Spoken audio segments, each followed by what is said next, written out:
So after the shoulder stroke and white crane spread swings in the 40 form, okay, we have a brush knee and then pick up the knee out to C bottom. The brush knee, I like to think of it a little bit differently in this part of the form. Okay, brush knee, we talked about getting rid of a leg strike or an arm. Okay, this brush knee, I like to think of it a little bit differently and put in a G into the equation, a G energy into the equation. Let's do it from this angle a little bit. If you go here, Brian. So from white crane spreads its wings. Okay, Brian's going to punch with this hand. Okay, and here's our brush knee. Okay, so from here, brush knee. But instead of just coming in and striking, I want to change my mindset a little bit. When I come in, I'm going to put this hand to the back of the small of the back. This hand here, change the angle a little bit. This hand here is going to come to the chest, and it's this G motion, squeeze. Okay, so again, he punches, comes in here, boom, and here behind, and then we're going to squeeze this way. Okay, why? Because that's not really that effective of a technique, unless I maybe slide up to the throat or something. Okay, but again, we're setting them up for the next one. Okay, so that's what we're trying to do here. So from the brush knee, we're going to go into pick up needle to C bottom. So he punches in here, boom, here, coming here. Okay, see how the energy is going back there, and I'm setting them up. What I want to do here is this. Here's my half step up, and I want to come this way. Okay, after I come this way, what I've done there is all of his mindset is up here now, because I've just done this. If someone puts their hand in your face, you're going to be thinking up here. What the heck's going on up here? Okay. What I've done is I've put his mindset into the sky window. There's different terminologies here. You should know all of that. His mind is up here, which means that the ground window is exposed. What the ground window usually is a stomach strike or a groin strike. Pick up needle at the C bottom, it's a groin strike.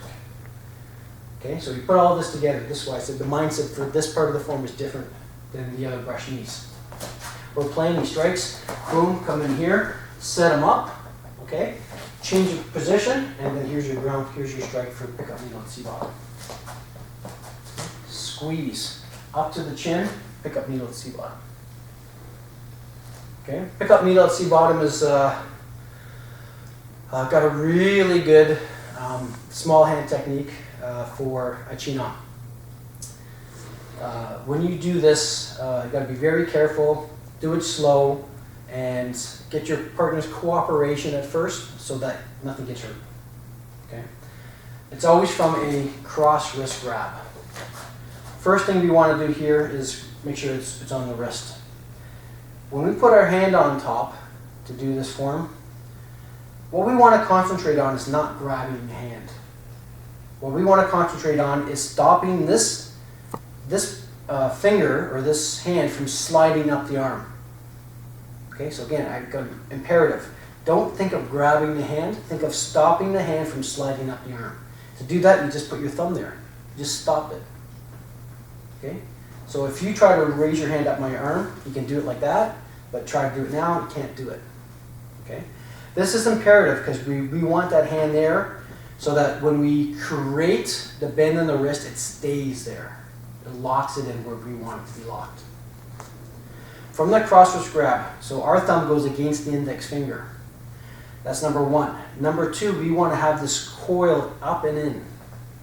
See how it's already starting that Z-lock that we've already talked about.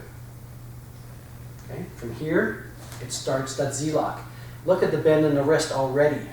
Okay, these are the angles that we're trying to create. Okay, when we stop this here, what I want to do is change my angle so that I can wrap as far around his forearm as possible. People with small hands, it's imperative. If I just go here and try to wrap, it's not going to work. It's not. Trap here, change your angle. Okay, by stepping with the left foot. Change your angle so that I can wrap all the way around. Because I've stopped this hand from moving up, it's creating the angle that I want to see here. That Z-lock or that universal lock there. Okay? You can see he's already compromised. It's not a good feeling. right? If I have this here nice and tight, literally this hand is wrapped around my wrist. And it's not a good wrap from his situation. Okay? Again, it's imperative that this hand doesn't slide up the arm. I have to stop it from sliding, and all I do is put my thumb there. Wrap around nice and tight. Now to sink it, I want to step back with my right foot into this situation. Okay? Okay? So again, Chi Na, it's all about the details. If you don't change your angle and try to get up here, okay, he'll just let go and get out of it. Okay? If you stop it and change your angle to create what you want, it immediately puts the opponent into the situation that you want.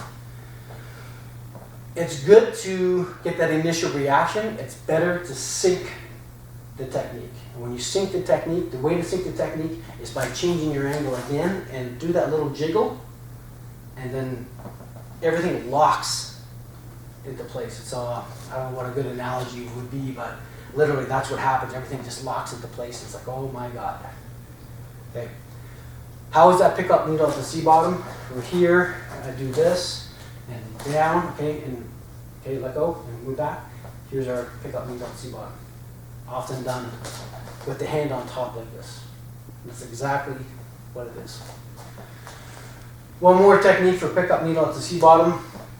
From a push hand situation, we want to turn it into a sway gel or a takedown.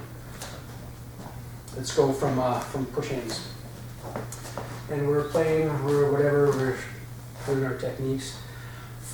From this hua and roll back, I want to attack.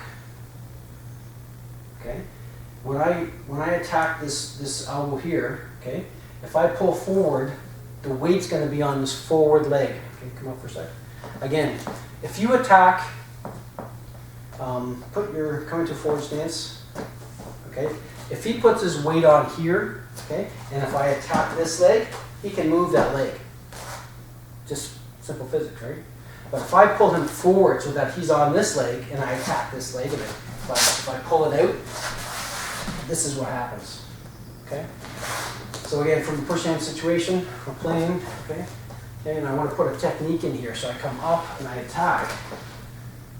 Okay, so it's an arm bar. Here's your pickup needle at the C bottom. Okay, but I want to attack. Let's go into forward stance with this here. When I come up this way, and if I attack here, the weight's on this leg. All I got to do is pull this leg out. And if I hook it properly, I don't want to do it because it's painful. Okay, when Brian pulls on this leg and it opens, if he's doing it on me, so my weight's forward, he hooks in there. Go ahead, Brian, it's just hooking. Yeah, see how he hooked in there. Okay, it's just not. He just doesn't place his foot beside. Go beside. Right, just go beside. He doesn't go beside. He hooks in there, so that this part of the foot is right in there, and he's going to pull this way, and this is what's going to happen. Look what that exposes. Okay, it's a setup for a groin shot. That's exactly what it is. So come back. So he steps in here. Okay, and when he pulls, okay, and then look what he's got. All he has to do is step back and do a kick. Okay, so again from here, we're doing push hands, and I want to set up almost like a roll back. Turn it over, arm bar. This leg has the weight on it. I'm going to hook in here. I'm going to hook and I'm going to pull. When this leg spread open, it's a kick. Okay. Boom. You can do it other ways as well, depending on what leg's in front. If this leg was in front, okay, we're pushing, and I go into this situation here. Maybe I attack this leg. Doesn't matter. The whole point is spread the legs and then kick. Okay. Pick up needle to C bottom, stuck a roll back, arm bar attack.